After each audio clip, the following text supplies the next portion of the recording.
Boa tarde a todos, então. Nós damos início, então, à preparação para o evento, né? Leituras da Ciência da Lógica de Hegel, na quarta edição, né? Aqui os estudos do grupo Hegel Idealismo Especulativo. Então, hoje nós vamos ter duas apresentações, né? Dia 19, 11 do 9, né? E a gente, então, começa com a apresentação do doutorando Rodrigo Rocha Macedo, da UFSCar, que vai nos falar sobre lógica como apresentação de Deus, vínculo silogístico entre religião e Estado. Né? Rodrigo, então, fica à vontade, são 30 minutos de apresentação. Boa tarde, professor Ricardo. Boa tarde a todas e todos. Agradeço a oportunidade de estar aqui apresentando uma parte dos meus questionamentos de pesquisa. Quero logo adiantar que eu agradeço a Alexandrina, que está aqui entre nós. Ela foi uma das minhas amigas que eu chamei para ver como é que um aluno da política em Hegel é massacrado por pesquisadores da lógica. Ah, Obrigado, Alexandre, por estar aqui. Bem, eu sou estudante da filosofia política e fui instado a revisitar a lógica e a enciclopédia a partir de considerações que o professor Ricardo e a professora Miquela me fizeram no exame de qualificação. Dentre essas leituras, eu tive que fazer a partir das indicações deles, eu tive que, assim, encontrei aspectos interessantes que poderiam, né, ser trabalhados no futuro sobre essa interseção entre filosofia política, lógica e filosofia da religião. Quero, inclusive, adiantar, né? Não sou um estudante da lógica, muito embora, sou da política, muito embora isso não seja desculpa para mim como estudante de Hegel. Deveria ir para todas as praias, né, desse litoral aí que é a obra do Hegel. Enfim, não gosto de ler, eu tenho um problema com leitura, eu acho que Hegel já exige demais a atenção da gente. Lendo, nossa, na minha cabeça eu sempre estou achando que eu estou dando sono para as pessoas. E aí eu tentei fazer uma apresentação, certo? Não sei se vai dar para vocês verem. Só um instantinho, deixa eu ver se eu ligo aqui. Deixa eu ver se eu consigo. Rapidinho.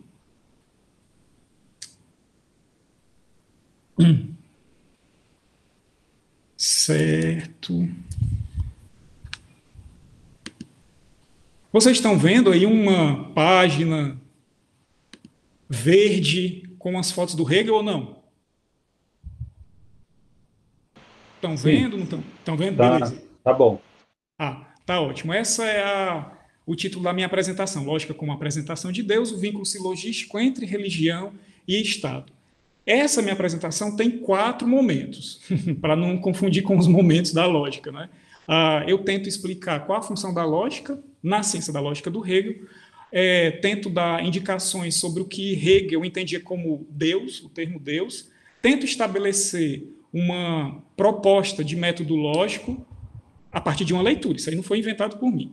E, no último momento da apresentação, eu tento aplicar esse método a esses 2 campos que eu estudo, a filosofia política e a filosofia da religião. Bem, a função da lógica. O que o Hegel entende como sendo lógico? Eu tive que não só me ater à introdução, mas os prefácios da ciência da lógica. E, de forma muito rápida, o Hegel diz que nessa retomada da lógica, no tempo dele, a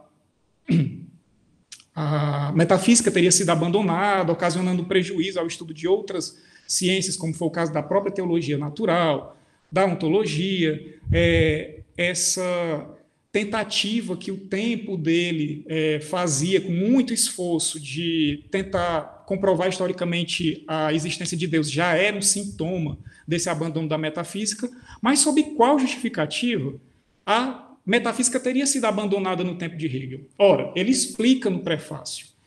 A metafísica teria sido renunciada pelas ciências de então para poder seguir uma premissa dada pelo Kant de que o entendimento ele não poderia ultrapassar a experiência, sob o risco de tornar a razão distante da realidade, deslocada, desacoplada da realidade.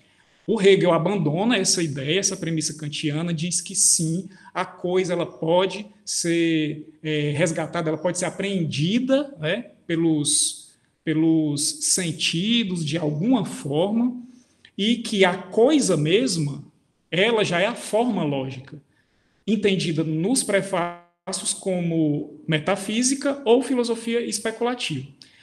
A lógica ela teria uma primeira função, uma finalidade, que seria apresentar os fundamentos das essencialidades puras. Nesse sentido, o Hegel tenta aproximar a lógica, nessa apresentação do conteúdo dessas essencialidades, como razão e espírito. Esse espírito, um espírito que se move, um espírito que está submetido a um movimento progressivo. Interessante que os dois primeiros prefácios da Ciência da Lógica, eles tentam colocar em um feixe só que a lógica, o espírito, a razão e o movimento, eles estão muito relacionados. E aí nós chegamos à introdução, que é o texto que o grupo está estudando. Na introdução, o Hegel vai dizer que a lógica ela não pode, num primeiro momento, definir-se a si, porque ela é resultado de um movimento. Ela só pode ser realizada a partir desse deslocamento que ela faz. Ela comporta em si um elemento que também se gera, é autogerado no percurso que a lógica faz para poder definir a si mesma, que o Hegel vai chamar de pensar conceituante, que nada mais, nada menos é do que o conceito. Esse conceito ele pode ser entendido como uma tentativa de reunir determinações abstratas que ocorrem ao pensamento. Segundo o entendimento kantiano, essas determinações elas são cindidas para que o mundo seja compreendido, interpretado. É necessário que o mundo seja dividido em caixinhas. E o Hegel está querendo fazer o movimento oposto, ele está querendo reunir o que aparece separado. O conceito vem dar conta disso. A lógica, ela teria, para poder fazer essa junção de determinações, seguir algumas sugestões, né? Evitar certos terrenos. Quais seriam esses? A lógica ela deveria abstrair do seu conteúdo, porque essa não é a função dela, ela pode, inclusive, indicar caminhos, indicar regras no máximo, mas nunca dizer o que é para fazer. O outro ponto que a lógica deveria evitar, outra zona perigosa, era a de representar o seu próprio conceito, porque a lógica ela não é feita de representação. O âmbito da lógica não é mais âmbito da representação, não é o âmbito da imagem, ela é o âmbito do conceito mesmo. O terceiro ponto é que a lógica ela deve evitar determinações, justamente porque as determinações elas alimentam as cisões do mundo. O que a lógica tem que fazer é o inverso, é promover junções, elos. A metafísica antiga, de certa forma, ela tenta buscar essa compreensão total de mundo através da verdade. Só que a introdução da ciência da lógica explicita que essa verdade ela foi abandonada, uma vez que a filosofia colocou a si mesma como objeto de reflexão, ela ficou autorreflexionante. Né? A lógica é uma tentativa, inclusive, de retorno a essa busca da verdade. E aí, a lógica, para fazer essa busca, empreender essa busca, ela teria 3 funções.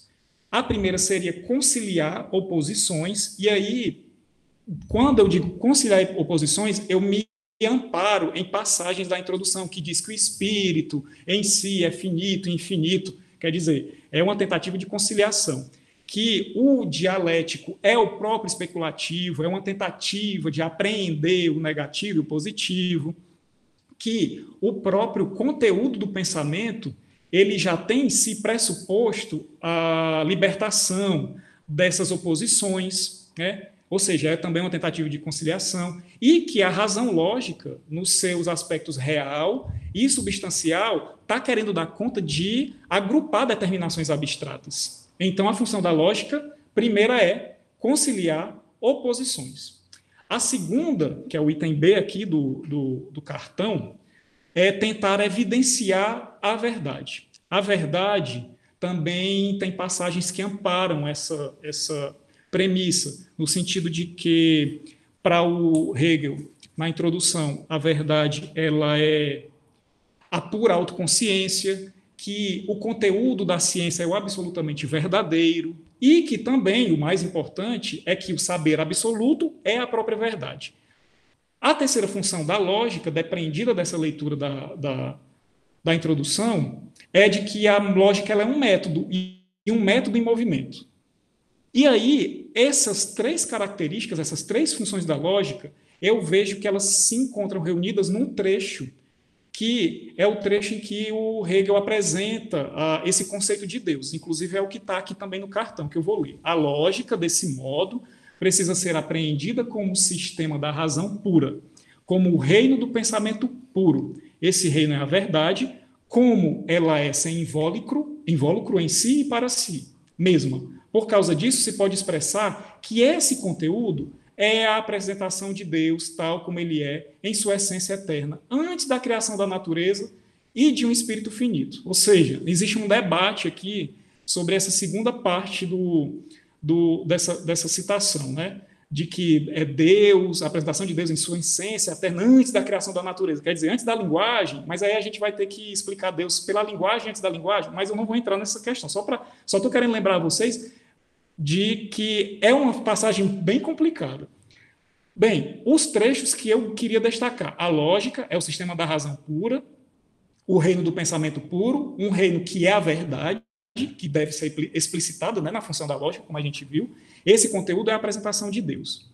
E aí, o que é Deus? Deus é colocado aqui como um termo só para ocasionar mais problema para interpretar essa introdução da lógica. Bem, o Deus de Hegel, ele, para ser compreendido, ele tem ocasionado uma criação de vertentes, de abordagens, de linhas de pesquisa que não obrigatoriamente conversam entre si na pesquisa do Hegel. Eu tendo a aderir à linha de pesquisa que é a metafísico idealista, que, entre outras coisas, entende que todas as coisas que estão no mundo, elas têm um pressuposto fundado na razão. Não vou me atentar muito nisso, porque eu acho que não é bem o objetivo da gente. Vou deixar passar, só deixando essa pincelada. Bem, quando o Hegel está falando de Deus, ele não está querendo recuperar a metafísica clássica aqui. Ele está muito mais interessado, como disse o professor Thomas Lewis, que Hegel aqui é um termo como se fosse um índice de autoridade especulativa, algo que chancela essa tentativa de reinserir a metafísica dentro da especulação filosófica.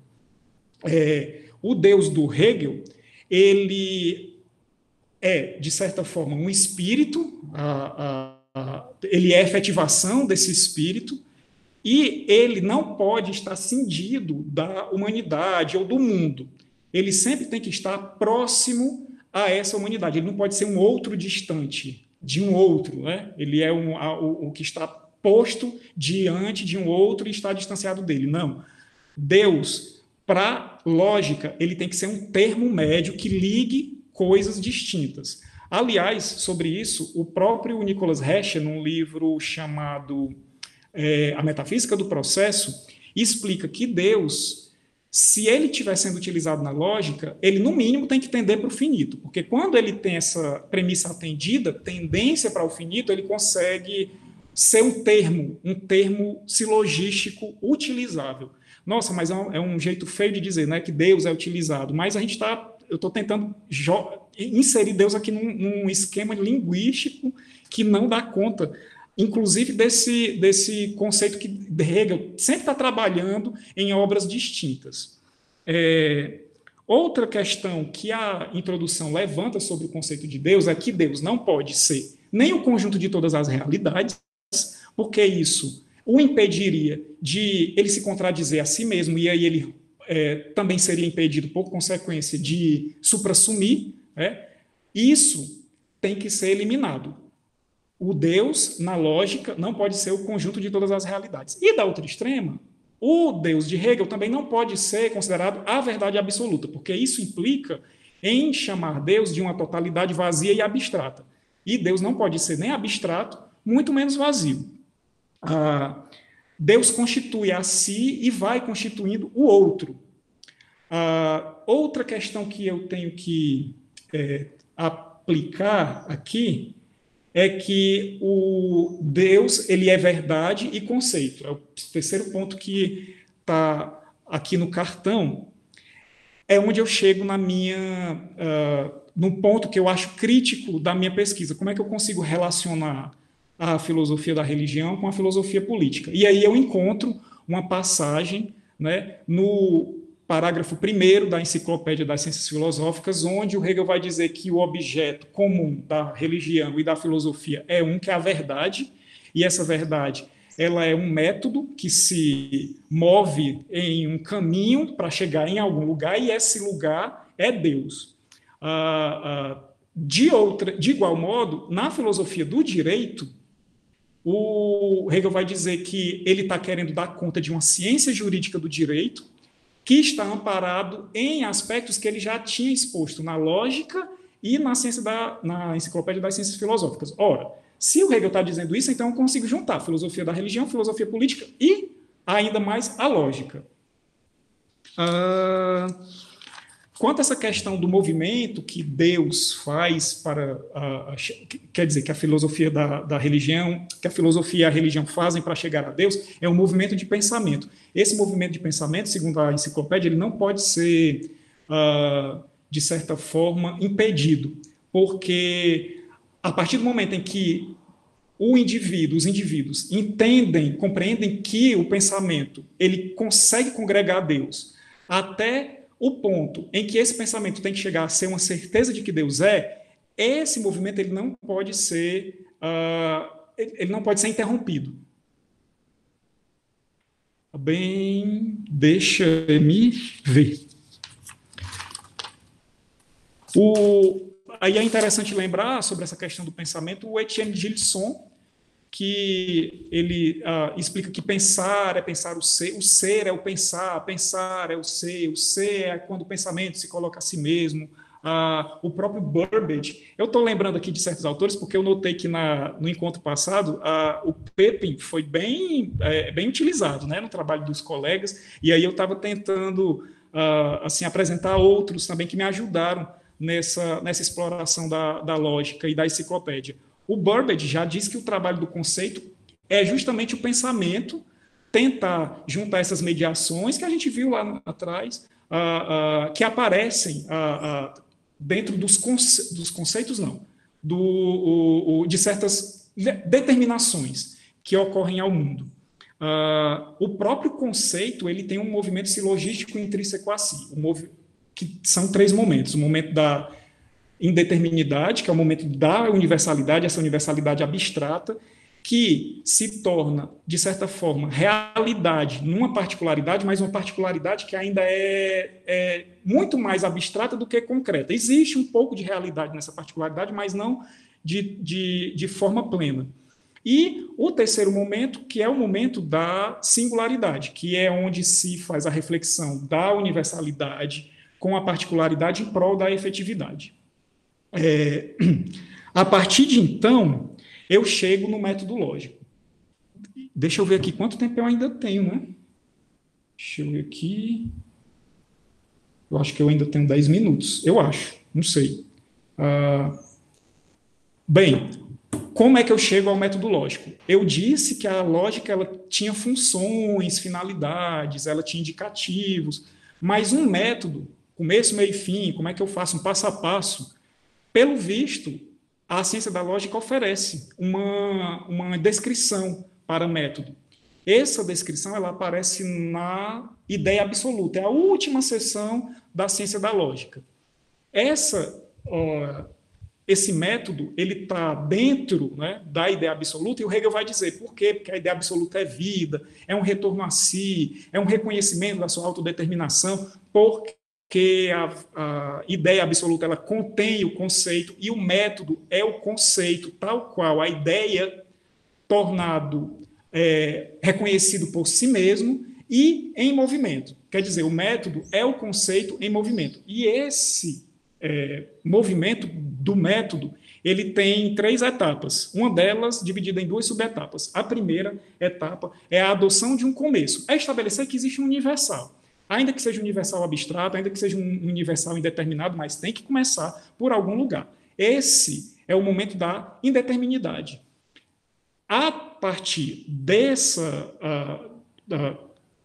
de adotar-se esse começo, se realiza uma mediação dialética. Essa mediação dialética é uma tentativa de estabelecer uma síntese entre essa universalidade, que se transforma em particularidade, mas que ela não é realidade plena, uma vez que ela ainda é um aspecto da realidade distinto de si. Essa distinção ela não pode existir. A gente está vendo que a lógica tenta sempre tirar as cisões. Ela tem que encontrar um repouso. Por isso, a mediação dialética no momento da particularidade.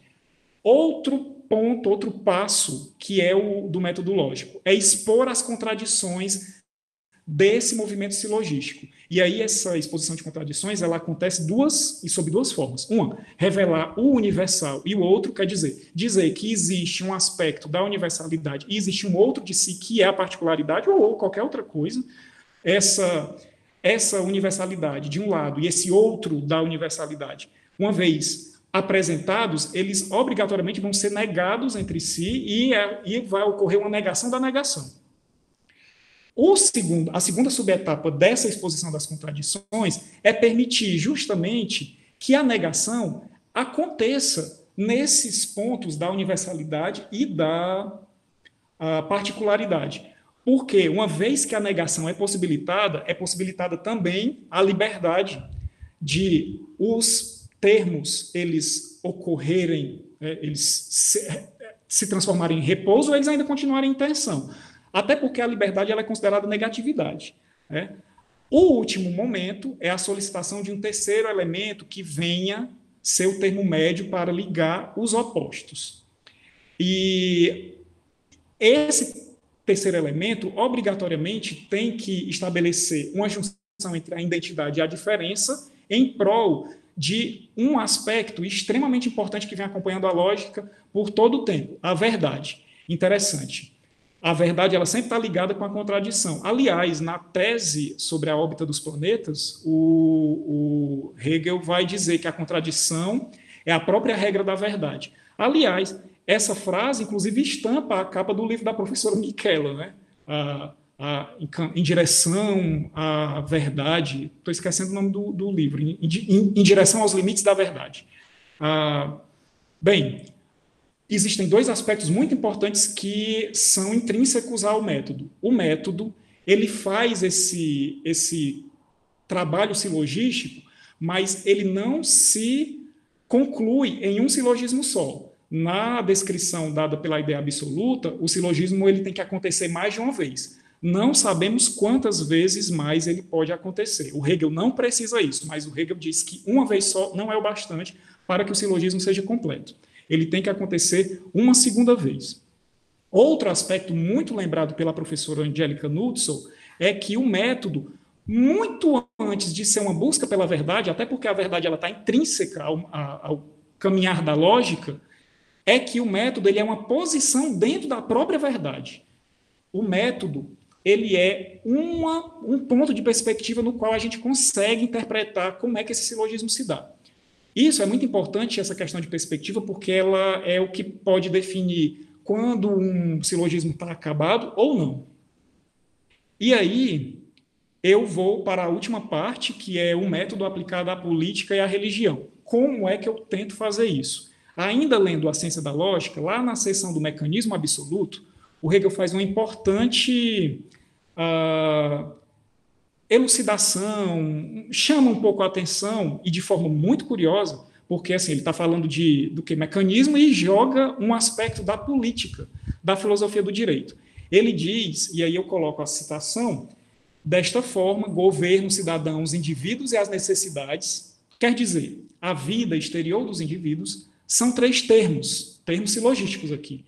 cada um dos quais é termo médio dos outros dois. Quer dizer, a gente, no mínimo, tem aqui 3 silogismos, onde cada termo do silogismo vai ser termo médio em uma iteração. Da mesma, o governo é o centro absoluto, no qual o extremo do indivíduo é concluído com o seu subsistir exterior. Da mesma maneira, os indivíduos são termos médios, que manifestam em sua existência exterior aquele indivíduo universal, transferindo sua existência moral ao extremo da realidade. E aí eu quero chamar a atenção para esse trecho. O governo é o centro absoluto no qual o extremo do indivíduo é concluído com seu subsistir exterior. Eu estaria pesando muito a mão nesse trecho? Acredito que não, até porque na filosofia do direito, no parágrafo 272, o Hegel vai dizer que o Estado, e aqui o nome é governo, é o absoluto, é o divino terreno. Isso me leva a entender que o Estado aqui, o governo, ele é o termo universal e é obrigatoriamente o termo médio, o que vai ligar os dois extremos. O indivíduo, eu não sei depender, a partir daquele trecho, de que posição ele está, se ele está no começo ou se ele está no final do silogismo. Bem, eu tenho que ir atrás de mais elementos para poder terminar esse silogismo. Só sei que o primeiro, o silogismo, o termo médio desse silogismo é o elemento universal. Vamos lá para a filosofia do direito. Existe uma sequência de parágrafos extremamente importante, do 5 ao 7, que vai explicar como é o processo silogístico da vontade. A vontade, ela tem 3 momentos. Ela é indeterminidade, é essa universalidade abstrata, onde existem todos de uma vez desejos, pulsões, impulsos, inclinações, que, em um segundo momento, se apropriam do interior de um indivíduo e, após um tratamento, um processamento da apreensão e sensibilização das normas sociais que podem ser vistas no decorrer da filosofia do direito, pelo contrato, pelo direito abstrato, pela apreensão, a compreensão do crime, a sua pena, a moralidade, ele se transforma em vontade. A vontade é o elemento singular desse silogismo, que é o momento em que essa pulsão ela é imposta a um elemento político e ela se transforma de forma autodeterminada em vontade. A vontade vai ser a base do Estado. E aí, no lado direito superior, a gente tem o silogismo UPS. Só que eu tenho um problema aqui. O elemento médio, o termo médio, é a particularidade. E aí ele não me satisfaz a conseguir conjugar o que o Hegel entende na ciência da lógica como o governo, o Estado e os indivíduos e a vida deles, né, a vida interior deles.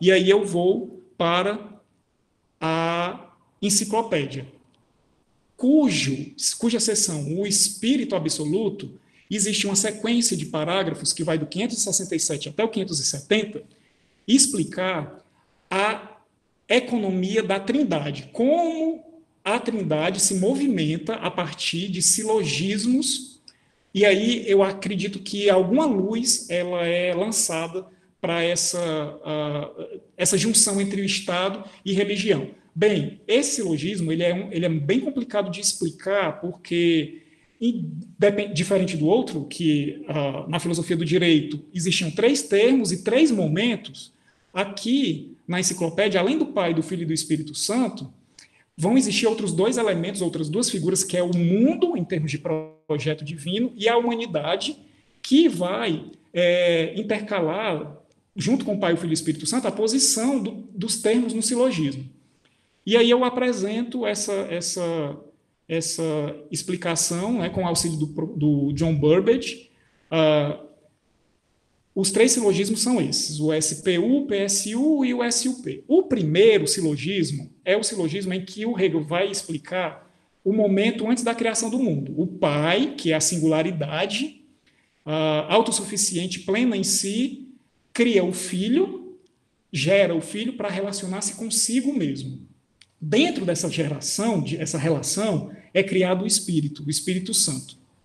O segundo momento, PSU, é o momento da queda do projeto divino de universo, de humanidade. E aí o espírito ele sai de cena e entra em seu lugar a humanidade.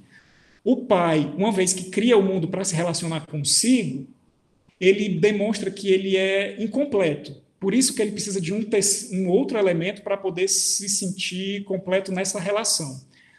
Esse outro elemento que ele cria, que é o mundo e o ser humano, ele é perdido, porque a humanidade entra em pecado. Essa a posição da humanidade é a posição da singularidade, porque a humanidade é o elemento principal nesse momento.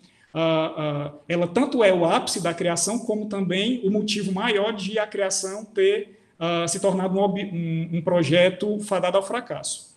O terceiro silogismo, que é o mais importante para a gente, é quando o pai dá o filho para morrer. Isso aí eu estou falando, né? Assim, é muito teológico, mas aí o Hegel tenta tirar um cálculo assim a partir daí. Né? O pai dá o filho para morrer pelo mundo. Nessa morte, o filho consegue restaurar o projeto de humanidade, de universo. Ele volta para o pai e aí o pai volta a ser singularidade, porque ele já está se relacionando com o filho, né? Plenamente. E não precisa mais do mundo, porque o mundo foi restaurado.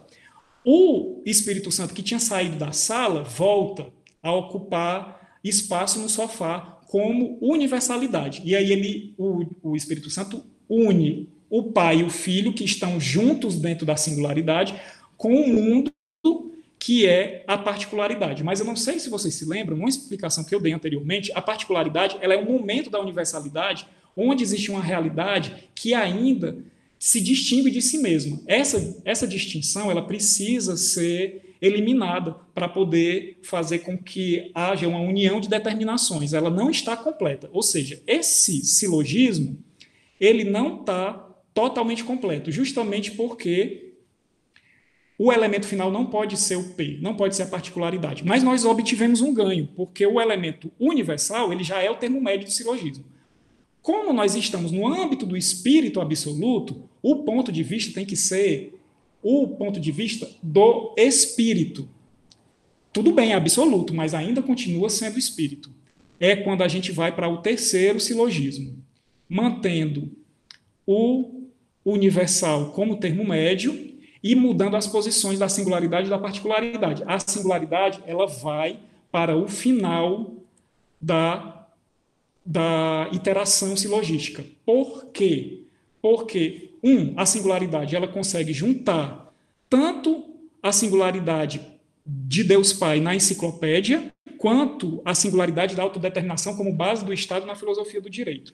E existe uma segunda explicação para a qual a gente precisa utilizar essa iteração em que o universal fica como termo médio, o singular como final e o particular como termo inicial, porque esse silogismo, o Hegel vai explicar nos parágrafos 183 a 187 da enciclopédia, que é definido como o silogismo da necessidade.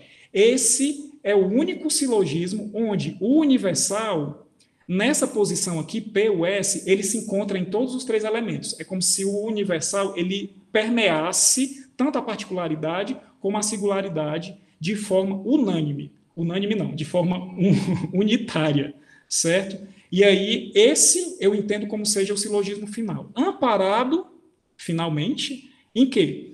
Nas passagens. Na filosofia do direito, eu só vejo o silogismo UPS.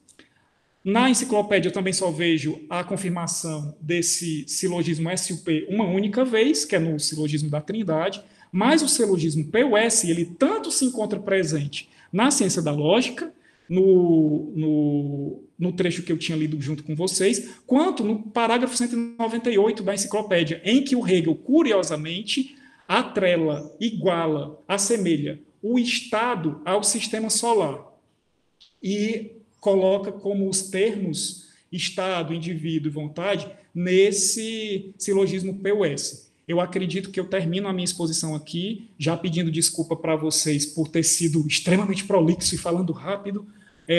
Foi uma tentativa de eu expor mais ou menos o que eu estou estudando e acho que estou pronto para perguntas, críticas. Olha, Rodrigo, não é isso, você está meio equivocado. Entendam aí que eu sou um pesquisador que levei mais queda, né? E aí, como eu levei muita queda aí no caminho, eu acho que eu estou preparado para levar uma outra hoje. Gente, muito obrigado.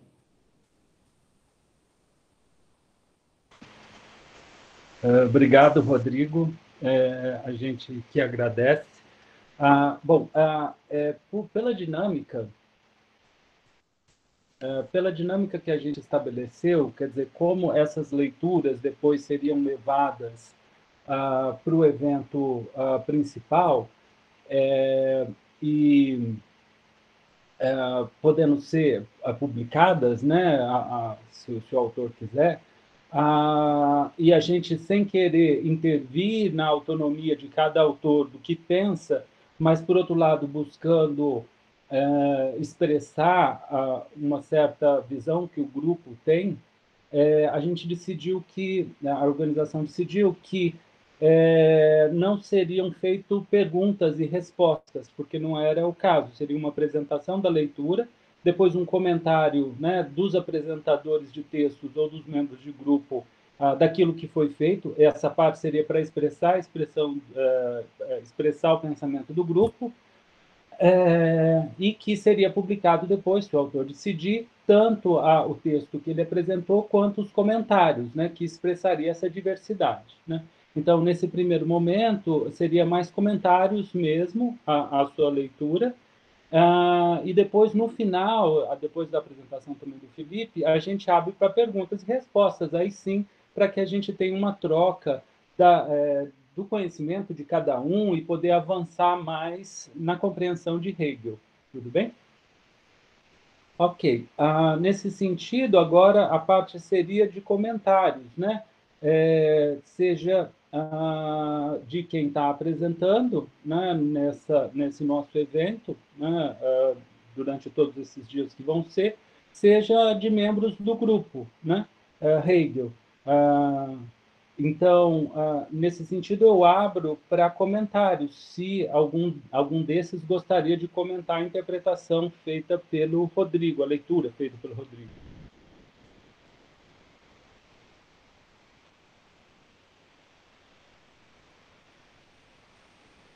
Eu gostaria de comentar, por favor, professor. Sim, então, Guilherme, por favor. Ok. Então, primeiramente, boa tarde, né, a todos e a todas. Eu vou me apresentar aqui rapidamente, né? Sou Guilherme, eu sou mestrando da Unesp, membro do GUI, né? E, então, basicamente, né? Enfim.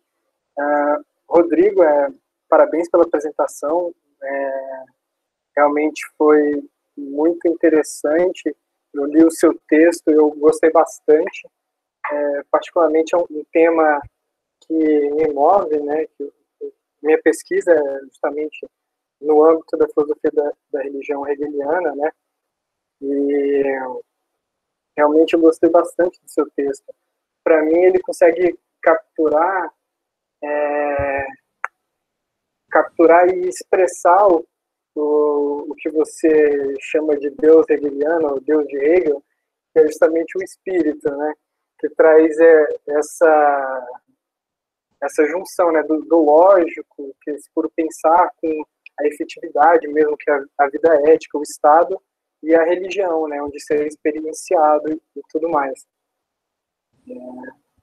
Mas, assim, uma questão para mim que não ficou tão clara, não, talvez seja o caso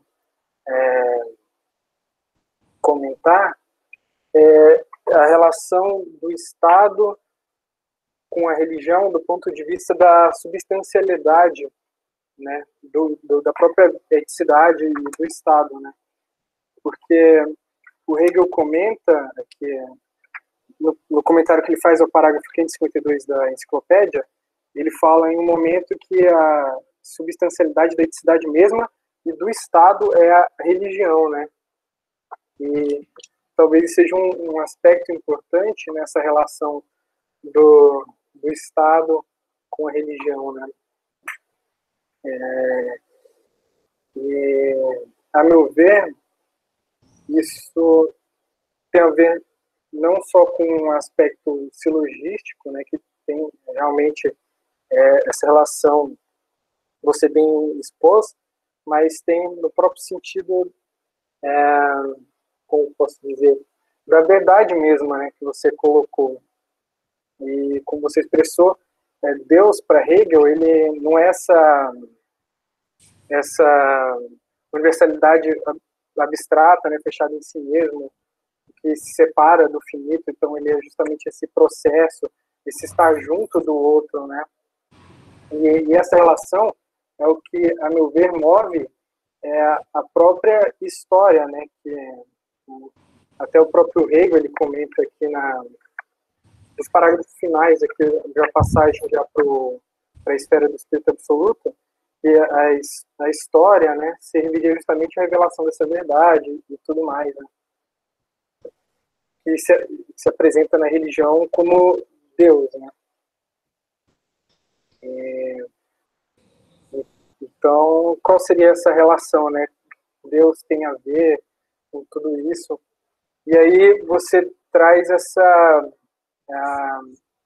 esse elemento da representação cristã, né? Eu achei bem interessante a forma como você articulou, e principalmente com a filosofia, né, hegeliana, como ele compreende, e ela tem, ao meu ver, ela ajuda a entender essa relação também, porque o que Hegel tenta fazer, basicamente, na filosofia da religião é compreender o que vem a ser a religião, e como esse objeto dela é também uma forma de expressão daquela verdade que ele está mostrando, né? Que na filosofia vai ter outra forma, a forma do pensar e tudo mais, mas que está ali na forma da representação. E nas lições sobre filosofia da religião de 1831, tem uma passagem que ele vai falar sobre o que seria essa meta-narrativa cristã, né, da criação, da salvação do mundo, etc. E ele fala nos 3 estágios que seria, né, digamos assim, seria o reino do Pai, seria justamente essa universalidade abstrata em si, o reino do Filho, que é o reino da determinidade, né, e o reino do Espírito. E aí o reino do Espírito já é com essa reconciliação feita, né, quando, sem entrar no mérito dos aspectos teológicos, né, o próprio Hegel não entra nessas questões, né, ele fala que a gente tem que separar o que é da fé mesmo e o que é analisável ali, tudo mais, até historicamente, mas o que a representação traz nesse aspecto é que Deus, ele se torna um homem, né? Deus é homem também, e que ele entra na história e passa por todo esse processo do homem, que é essa dor, esse sofrimento, né, que tem no negativo, no próprio processo da história mesmo, regada a sangue mesmo, sofrimento, e nesse processo há essa reconciliação, né? No final seria a comunidade do Espírito, né? Que por meio dessa relação, então, todos se identificam como Deus, né? E esse reino do Espírito, como ele fala lá, seria justamente essa identificação de que a própria história é também, de certa forma, a história de Deus, né? Que ele está por trás desse processo, desse desenvolvimento. Então, eu gosto de associar com o Eros, né, de Pseudo Dionísio, dos nomes divinos, né, quando ele vai tratar dos nomes divinos, como esse Deus Espírito, né, seria meio que esse impulso que há em si na humanidade que move ela para conhecê-lo. Isso se dá tanto na história, mas como na vida ética, no Estado. E dependendo da compreensão que as pessoas têm de Deus, de si, e da própria religião, isso vai mudar o aspecto como elas se relacionam no Estado, como elas veem o Estado, né? Isso é importante porque, por exemplo, em 1827, o Hegel fala que, nas lições de filosofia da religião, que a forma de culto, né, mais elevado, e Hegel entende por culto justamente essa forma prática que na religião as pessoas têm de certificar dessa união com Deus, né? a forma mais elevada de culto é o culto ético, né? Ou seja, justamente essa vida, a vida ética, a vida no Estado, a vida para o outro, com o outro, né? Então, o que ele estaria dizendo é que justamente essa relação com Deus, essa união com Deus também passa pelo outro, ou seja, passa pela vida ética, pelo Estado, e compreender a Deus também seria compreender essa relação e viver isso, né? E viver essa eticidade da forma mais completa possível, né? E eu acho que, assim, brevemente, foi isso que, a meu ver, acabou escapando.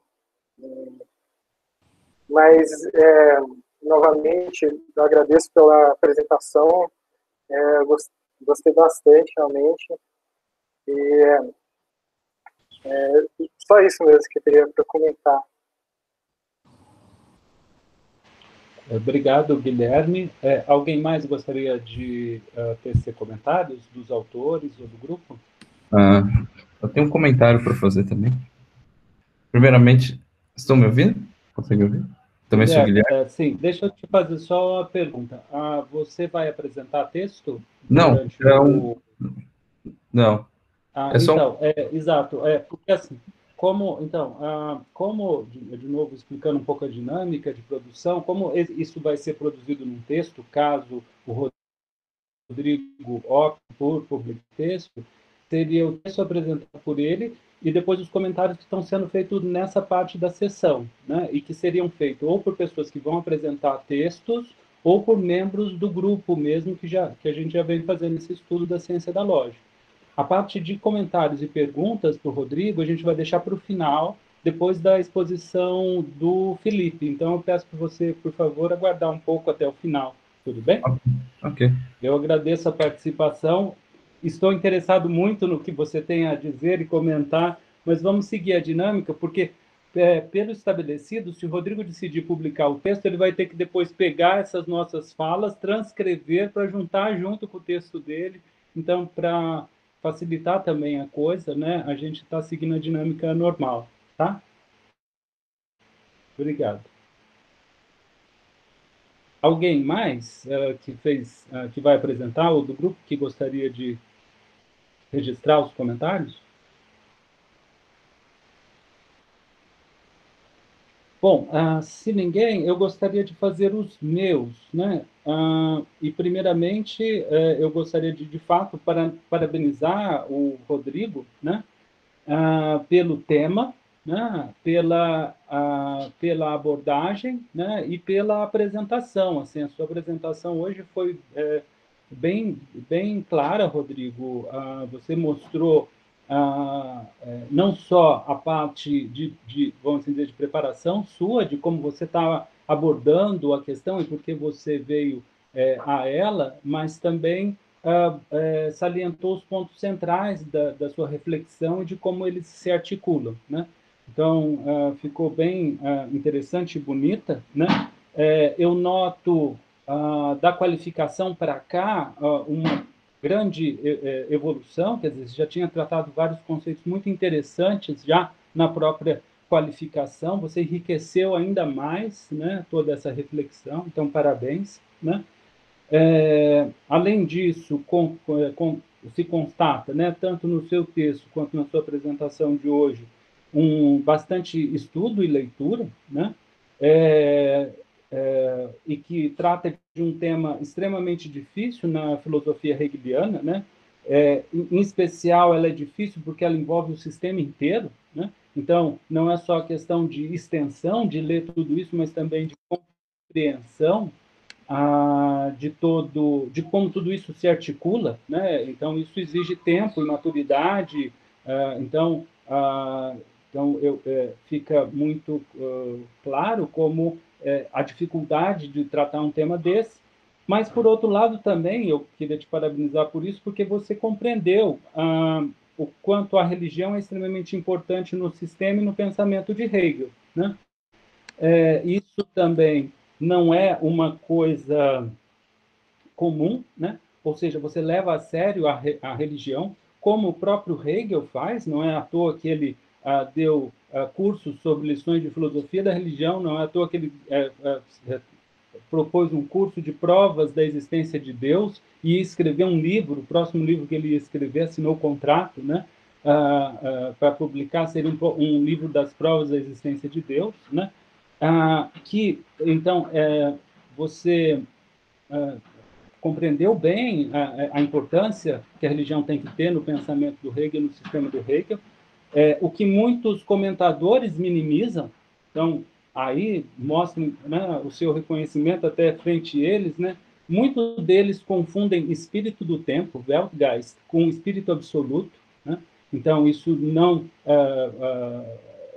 isso mostra o quanto eles não compreendem exatamente o papel da religião e a função da religião no sistema do Hegel, né? Você também compreendeu a importância que a lógica tem, né, para a questão da religião e do Estado e da relação entre eles. Compreendeu também a importância dos silogismos na compreensão dessa relação, né? E também gostaria de lhe parabenizar pela coragem de abordar esse tema, que apesar de imenso, né, e portanto trazer as dificuldades de abordá-lo, independente de ser imenso, ele é extremamente importante. Então você se decidiu, apesar disso, a abordar esse tema, né? E eu digo coragem, até porque, como você mesmo viu e sabe, quer dizer, isso acaba abrindo certos flancos, como a gente diz na argumentação, e aí existem muitas críticas, e você tem que ter coragem para justamente ouvi-las, para poder buscar suplantá-las, o que atinge, em geral, a vaidade dos pesquisadores. Então, você teve a humildade de se propor a tratar desse tema e de desenvolver o seu pensamento. Então, parabéns por todos esses aspectos, né? Mas, entrando agora no conteúdo mesmo, né, na verdade é um pouco mais no método, o que eu senti falta, e talvez o Guilherme também falando algumas coisas nesse sentido, né, é da compreensão de Deus juntamente com a ação que ele tem, né? E para isso, talvez eu citaria, para dar uma ideia do que eu quero dizer, o finalzinho da enciclopédia, onde Hegel diz... E esse movimento é igualmente a atividade do conhecimento, a ideia eterna, essente em si e para si, eternamente se ativa, engendra e se desfruta como espírito absoluto, né? Então, eu acho que esse é o grande final, né? O grande final da enciclopédia do sistema e da exposição do sistema, onde ele mostra a relação entre essas coisas, e não é fácil, né? Mas o que isso tem a ver com a forma, né, da sua exposição? Então, eu senti falta nela, justamente, do desenvolvimento conceitual do próprio Hegel que existe no próprio sistema e que possibilita tratar a questão de Deus, do Estado, da religião. Então, lá tem esse desenvolvimento. Então, eu senti falta da menção desse desenvolvimento, de mostrar como...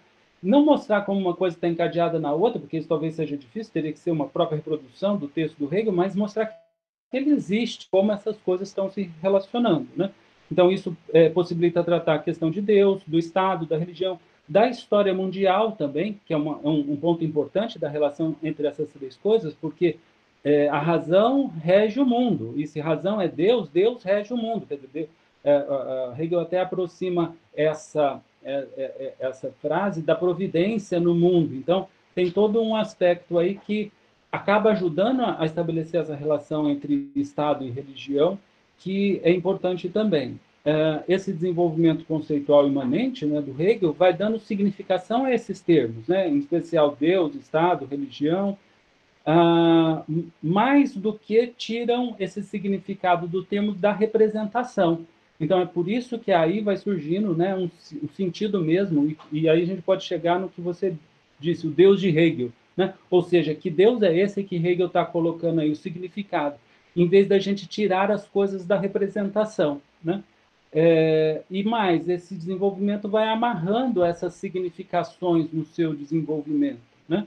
Então, devido a essa ausência, que é compreensível, porque nós estamos falando de compreender o todo do sistema, né? Então é natural, mas devido a ela, teve muita, ao meu ver, muita intervenção são de representações desses termos. Então, do que a gente entende por Deus, do que a gente entende por religião, do que a gente entende por religião cristã, do que a gente entende por Estado, embora você tenha trazido elementos hegelianos desse desenvolvimento e tentando articular essas representações com os conceitos hegelianos. E aí está um grande mérito, porque isso traz uma certa inteligibilidade àquilo que o Hegel está querendo expressar. Mas, por outro lado, acaba, muitas vezes, tornando ambíguo para nós. Eu confesso que eu não entendi muito bem o seu conceito de Deus na exposição lá.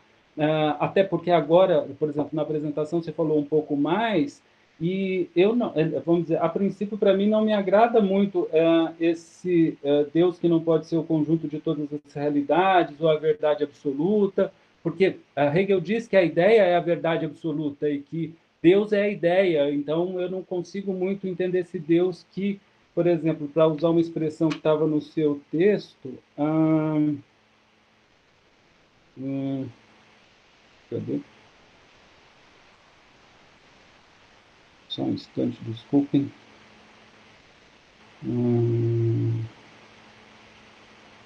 Deus conhecendo a si mesmo mediante a autoconsciência humana. Né? Então, como se Deus precisasse da consciência humana para conhecer a si mesmo. Eu fico me perguntando que diabo de Deus é esse, né? Certamente não é o Deus cristão, porque o Deus cristão nunca precisou da gente para isso, né? Então, mas que não é seu. Isso é uma coisa corrente entre vários intérpretes de Hegel, né? Mas de qualquer forma, para mim isso é muito estranho, né? Eu não vou entrar nos detalhes disso.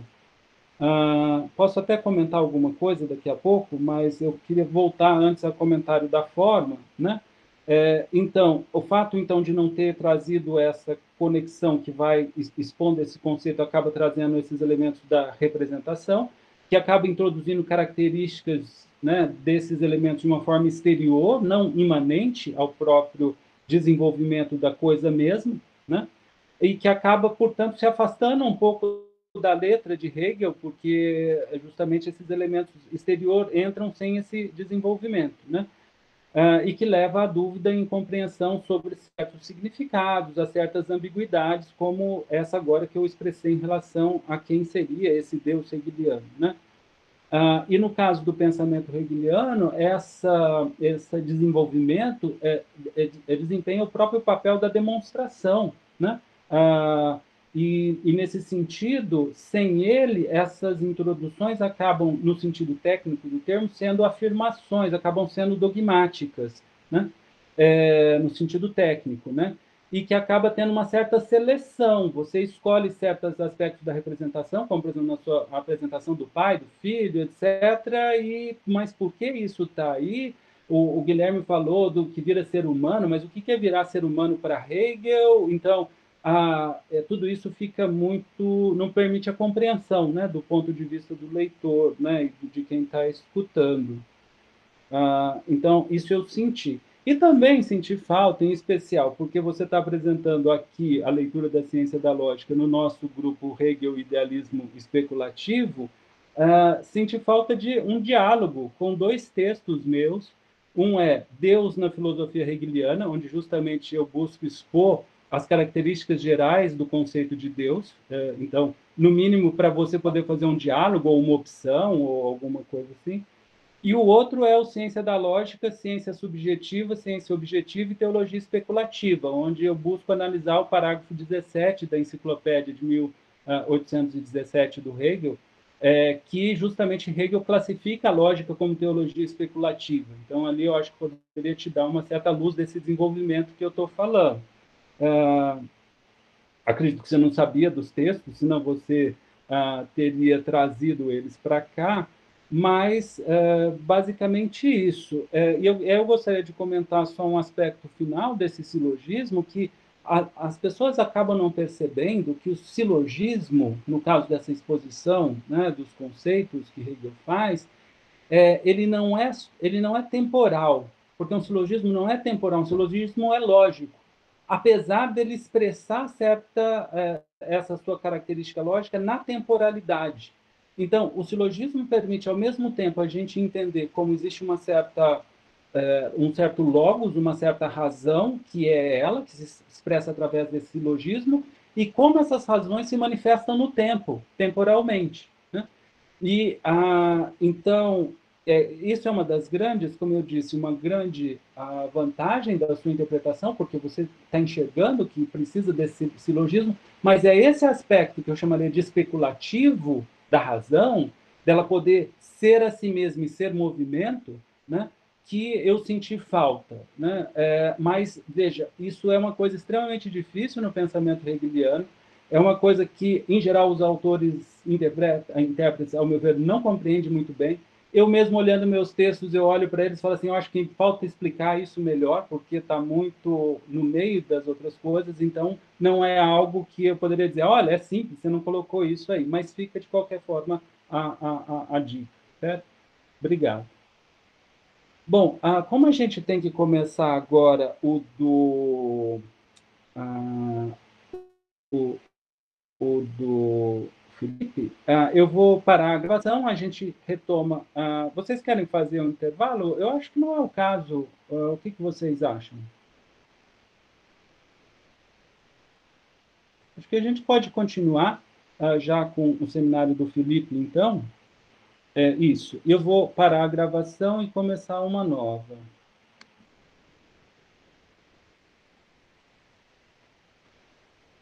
De qualquer forma, parabéns, viu, Rodrigo, novamente, pelo texto.